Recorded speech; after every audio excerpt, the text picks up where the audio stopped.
अफवाह, रूमर या fake news, ये सारे टर्म सुनकर हमारे आपके जहन में सोशल मीडिया पर फैल रही भ्रामक खबरों की तस्वीर आती है। हमें लगता है कि डिजिटल होते भारत में फेक न्यूज या अफवाह का खतरा सिर्फ सोशल मीडिया पर ही है। मीडिया चैनल्स इनका फैक्ट चेक कर देते हैं और अगली फेक न्यूज को डीबंक करने में लग जाते हैं। लेकिन क्या अफवाह का असर सिर्फ सोशल मीडिया पर ही होता है? बिहार के पूर्णिया जिले के टेतगामा गांव के उरांव परिवार के लोगों से यह सवाल पूछा जाए तो शायद वो इसका जवाब ना दे पाएं। लेकिन इसका जवाब 5 लोगों की जली हुई लाशें जरूर देंगी, जिन्हें 200 से ज्यादा लोगों ने पीट पीट कर जिंदा जलाकर मार डाला है। और इसकी वजह थी एक अफवाह ये कि इस परिवार के लोग काला जादू करते हैं। ये डायन है। डायन ये वो शब्द है जिसे औरतों को बदनाम करने, उन्हें नफरत का सामान बनाने के लिए सदियों से इस्तेमाल किया गया है। कहीं दूर मत जाइए, अपने आसपास की उस विधवा औरत के बारे में सोचिए जो ताजिंदगी एक कमरे में रहती रही होगी और घर गली या गांव के लोग दबी आवाज में उसे डायन, चुड़ैल या काला जादू करने वाली बोलते होंगे। किसी को चुड़ैल या डायन मानकर भीड़ द्वारा मार देने के लिए एक टर्म बनाया गया है जिसे विच हंट कहते हैं। नेशनल क्राइम रिकॉर्ड्स ब्यूरो के आंकड़े बताते हैं कि जो लोग विच हंट का शिकार हुए उनमें से ज्यादातर औरतें थीं और उनमें से भी ज्यादातर विधवा औरतें होती हैं।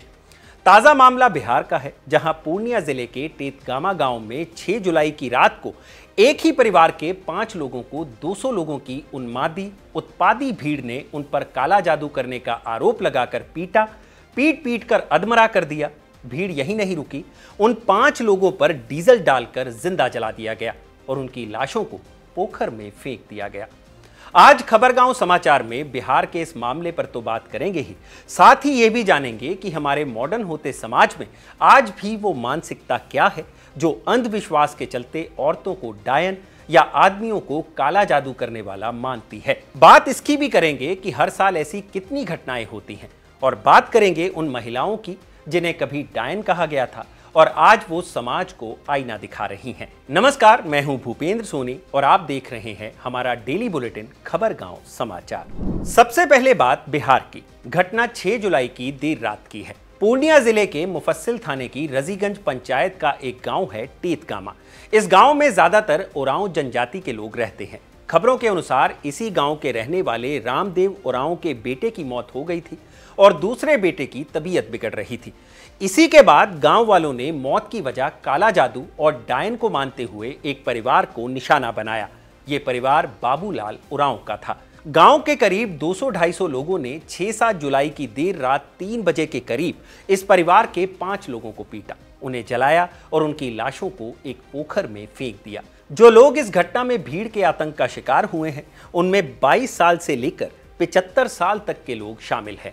उनके नाम ये हैं: 62 साल के बाबूलाल उरांव, उनकी पत्नी 60 साल की सीता देवी, उनका बेटा मंजीत उरांव जिसकी उम्र 25 साल थी, मंजीत की पत्नी 22 साल की रानी देवी और बाबूलाल की मां 75 साल की कातो मूसमान। पुलिस ने 23 लोगों को नामजद किया है और 150 अज्ञात लोगों के खिलाफ एफआईआर दर्ज की है। घटना में शामिल 3 अभियुक्तों को गिरफ्तार कर लिया गया है। मुख्य आरोपी नकुल कुमार को बताया जा रहा है। इन तीनों व्यक्तियों ने घटना में संलिप्त होने की बात कबूल कर ली है।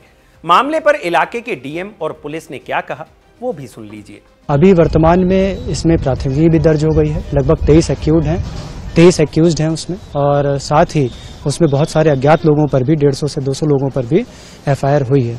इसमें जो एक मुख्य अभियुक्त है उसकी भी गिरफ्तारी इसमें पुलिस के द्वारा अच्छा कार्य करते हुए उसको पकड़ लिया गया है और साथ ही अन्य अज्ञातों पर छापामारी की जा रही है। वर्तमान में 3 लोगों को जो है इन लोगों ने पकड़ भी लिया है, वो हिरासत में भी हैं। इसमें एक माइनर चाइल्ड भी है, तो उसकी भी सुरक्षा को देखते हुए हम लोगों ने उसको अभी अपनी अभिरक्षा में रखा है, एक संस्थान में रखा है। उनके परिवारजन भी साथ में हैं और उनकी सुरक्षा हमारे लिए भी सबसे महत्वपूर्ण है। घर में हम लोगों ने राशन इत्यादि की भी पर्याप्त व्यवस्था कर दी है और हम लोगों पूरी कोशिश कर रहे हैं कि जो भी सरकार की तरफ से मुआवजे की राशि है वो भी हम लोग जल्द से जल्द निष्पादित करके उनको दिलवाएंगे। गांव में अभी वर्तमान में, क्योंकि गांव वाले लोगों ने ही करा था काफी लोगों ने, तो गांव अभी डेजर्टेड है, काफी लोग उसमें से फरार चल रहे हैं और उन लोगों को हम लोग गिरफ्तारी के लिए छापामारी भी जो है निरंतर चल रही है। गौरव पंकज पूर्णिया के स्थानीय पत्रकार हैं। उन्होंने खबरगांव को बताया कि इस पूरी घटना का पता तब चला जब इस परिवार का एक 16 साल का नाबालिग लड़का वहां से बचकर भागा और अपनी नानी को उसने सारी बात बताई। उस लड़के ने पुलिस को बताया है कि इस हत्या में गांव के सभी लोग शामिल थे। पुलिस का कहना है कि फिलहाल गांव सूना पड़ा है। जो लोग घटना में शामिल थे वो फरार हैं। गौरव ने बताया, घटना के पीछे एक तांत्रिक ने जहर का काम किया है। तांत्रिक के कहने पर ग्रामीणों ने 70 वर्षीय कातो देवी को डायन मान लिया था और इसी आक्रोश में उसके परिवार के 5 सदस्यों को जिंदा जलाकर मार डाला। गांव में किसी के डायन होने या काला जादू करने का आरोप लगाकर मार देने की ये पहली घटना नहीं है और आंकड़ों को देखें तो लगता नहीं है कि ये आखिरी होगी।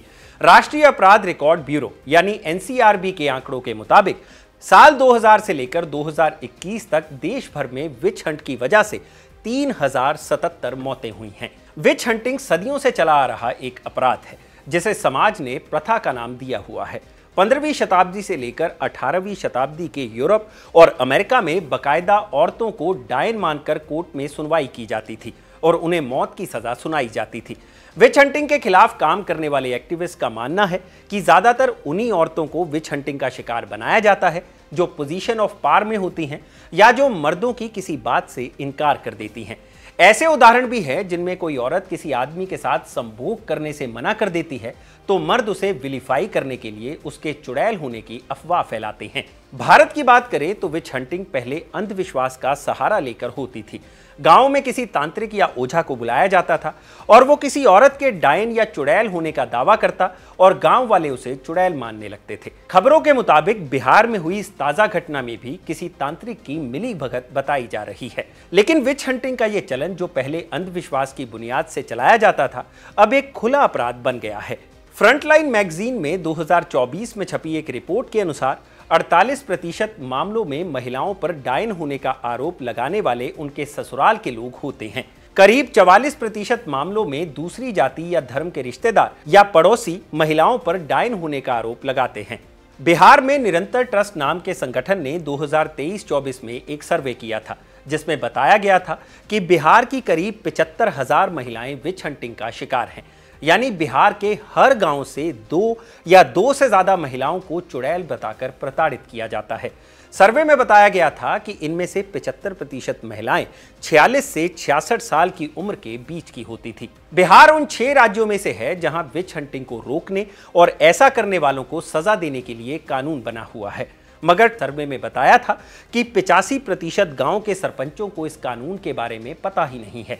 यहां यह भी समझने वाली बात है कि डायन प्रथा से जुड़े जितने भी आंकड़े हम आपको बता रहे हैं वो उन केसेस के हैं जो रिपोर्ट किए गए हैं, लेकिन महिलाओं के खिलाफ हिंसा के बाकी अपराधों की तरह ही विच हंटिंग के सभी अपराध रिपोर्ट नहीं किए जाते हैं।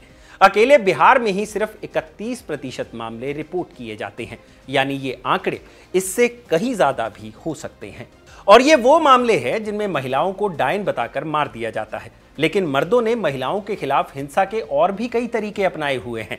कई केसेस में डायन लेबल की गई महिला को गंजा कर दिया जाता है, उनके साथ रेप किया जाता है, उन्हें मारा पीटा जाता है या उन्हें जबरदस्ती मल खाने पर मजबूर किया जाता है। कई जगह तो ऐसी भी खबरें सुनने को आई जहां डायन बताकर किसी महिला के कपड़े उतारकर उसे सरेरा लोगों के सामने नंगा घुमाया गया। बिहार से सटा झारखंड एक राज्य है जिसकी स्थिति काफी बदतर है। एनसीआरबी के अनुसार 2001 से 2020 तक झारखंड में 590 लोगों की डायन होने के कथित आरोप में हत्या कर दी गई। इनमें से ज्यादातर महिलाएं थी। सिविल सोसाइटी संगठनों का अनुमान है कि पिछले 20 वर्षों में झारखंड में विच हंटिंग के नाम पर 1800 से ज्यादा हत्याएं हुई हैं। इसका मतलब है कि झारखंड में हर तीसरे दिन एक महिला को चुड़ैल या डायन बताकर मार दिया जाता है।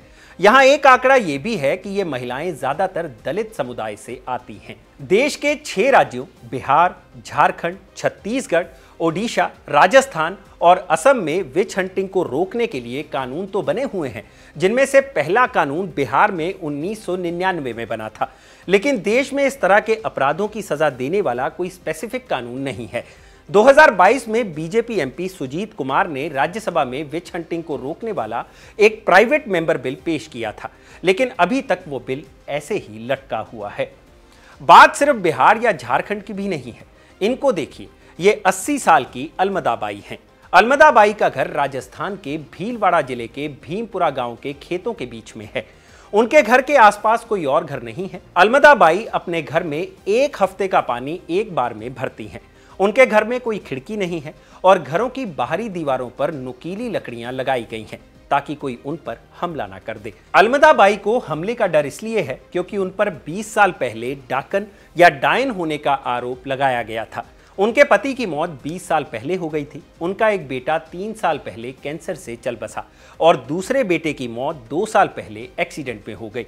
गांव वालों और रिश्तेदारों ने यह मान लिया कि अलमदा की वजह से ही उसके खानदान के लोग मर रहे हैं। यह कहानी सिर्फ अलमदा की नहीं है।